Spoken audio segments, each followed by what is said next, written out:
After the discussion that evening, it was agreed that Kagali and Tear would remain under the custody of my country. Tear was still unconscious, and it was safer to care for her in the labyrinth. Our goal was to gather detailed information and determine if there was any malicious intent involved. It was only natural for Kagali to accompany me, and I accepted both of them without any objections. Sylvia-san returned to Sarian, even though she would have been a valuable ally as a warrior. However, her priority was her daughter in Sarian. I didn't want to force her into anything, so we made a promise to cooperate if any situation arose. I also gave her a cell phone as a precautionary measure. Eltan had one, but I thought it would be better for Sylvia-san to have a backup means of communication. The Demon's Ring communication function was not universally compatible, so it was wise to have multiple options. Once this ordeal was over, we could use them for leisure purposes. After exchanging contact information, I bid farewell to Sylvia-san. Now, I found myself in my office. The piles of paperwork made it feel like my daily life was returning to normal. Just looking at them increased my anger towards Feldway by about 30%. It wasn't just a casual matter. Yet, there were stacks of proposals awaiting my approval,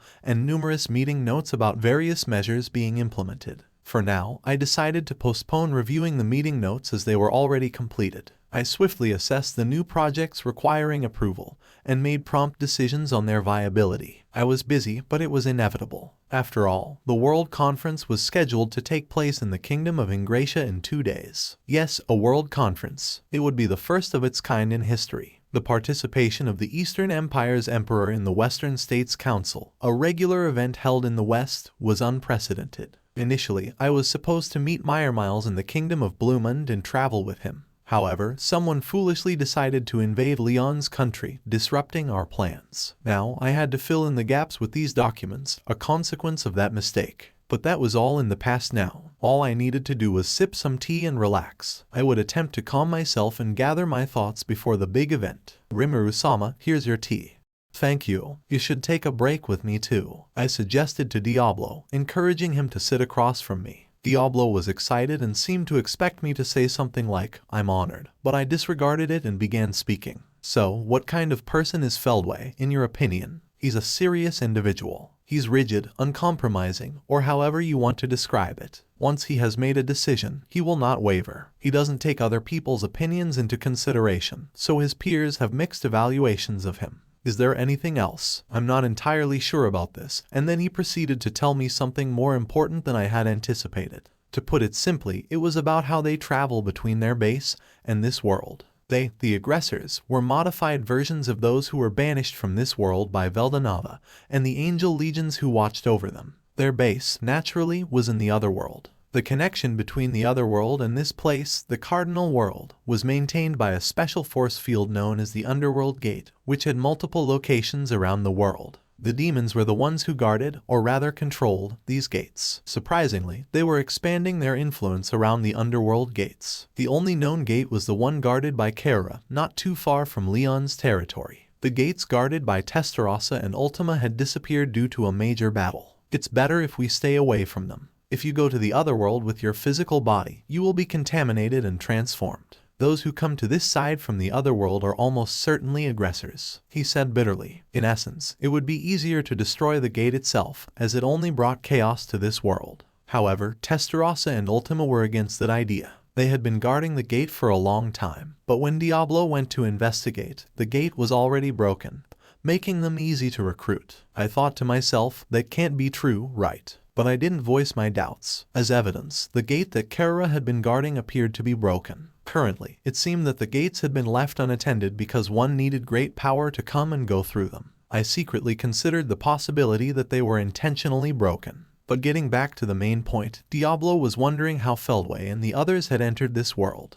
Diablo speculated that perhaps a new gate had appeared somewhere in the Empire, or maybe they have restored the gate that Testarossa used to guard. I can't dismiss that possibility. However, it doesn't align with the timing of Feldway's appearance in the Empire, so it's certain that another gate exists. So, you're assuming that the aggressor's base is inside the Empire, then? No, that's not all. According to Kagali's account, Feldway has gained access to the gates of the Heavenly Star Palace. To open them, one would require a key. There's no point in worrying about how they obtained it. What matters is that passing through the gates of the Heavenly Star Palace allows them to enter the Cardinal World with their physical bodies from the other world. Oops, I'm glad I didn't voice that thought, as it was way off. Nonetheless, what did he mean by the body that exists in the other world? Among the primordial angels, only Feldway was granted a physical body by Veldanava-sama. The current body he inhabits is temporary, so there's no use in killing it. Is this similar to Velgrin's parallel existence? No, it's different. They aren't constantly connected, but rather their consciousnesses are split. He probably synchronizes his memories periodically, so there are no inconveniences. That's why it's so troublesome, Diablo explained.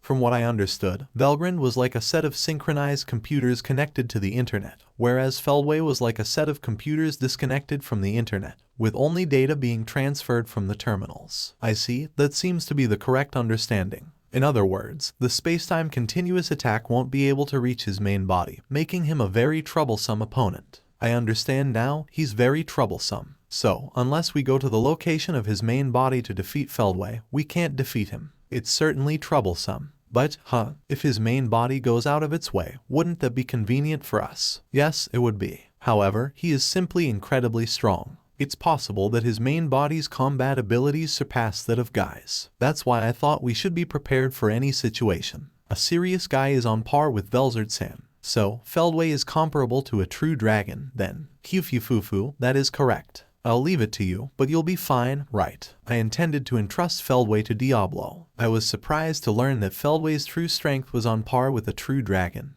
but I knew Diablo would be able to handle it.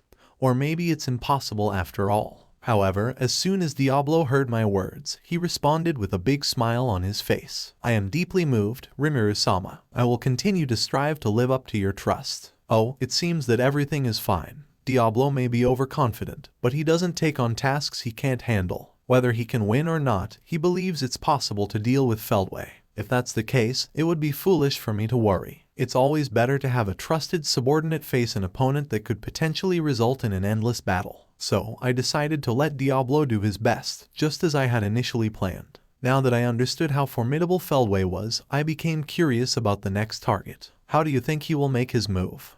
That's a difficult question. But based on Feldway's personality, I would say he's most likely planning to target Masayuki Dono. Ultimately, I don't think the reason matters. I don't mean to be insistent, but Feldway is a stubborn man who won't admit his own mistakes. He's not the type to give up just because he failed once. In that case, the next encounter might be dangerous. Velgrin-san will be accompanying him, so as long as nothing goes wrong, we should be fine. But you should also remain vigilant. Please rest assured, I am always fully prepared for any situation. I had complete trust in Diablo, knowing he was a reliable individual regardless of his personality. Besides, his rival, Shun, was currently away on a business trip, so there was no need to worry about her. Diablo and I were engaged in a thorough conversation, addressing any concerns, when we received some shocking news.